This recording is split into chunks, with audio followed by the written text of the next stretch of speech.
10వ క్లాస్ వరకే అమ్మ నాన్న దగ్గర డబ్బులు తీసుకున్నాడు.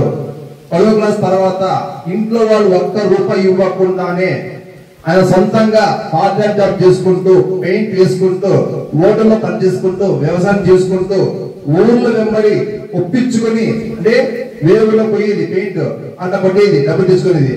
ఆ డబ్బు సంపాదించుకుంటూనే చదువుకున్నాడు. రోజు శిక్ష వాళ్ళు. అంతేకాదు చూస్తుంటే అమ్మ నాన్న మేము కప్పులు కలుగుతాము, గ్లాసు కలుగుతాము, ప్లేట్ కలుగుతాము, కానీ నా కొడుకు ఇలాంటి పరిస్థితి రాకూడదని వాళ్ళు కష్టపడుతూ శేషావళి బయటికి పంపించారు. కాబట్టి అదే విధంగా శేషావళి గారు కూడా తల్లి కష్టాన్ని, తండ్రి కష్టాన్ని, వాళ్ళు ఓటర్లో పెడితే కష్టాన్ని అదంతా కూడా ఆయన మనసులో పెట్టుకున్నాడు. కాబట్టి బయటికి వెళ్ళి ఆయన కష్టపడి పార్ట్ టైం జాబ్ చేసుకుంటూ మళ్ళీ జాబ్ సంపాదించుకున్నాడు.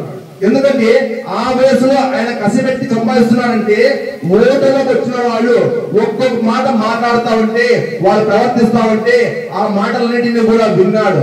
విని ఆ మాటల ద్వారా ఇలాంటి పరిస్థితి మా అమ్మ నాన్నకు రాకూడదు, నా కుటుంబానికి రాకూడదని ఆయన ఆ రోజు మనసులో పెట్టింది. కాబట్టి ఈ రోజు మనకు సెంట్రల్ గవర్నమెంట్ ఉద్యోగం సంపాదించుకున్నాడు.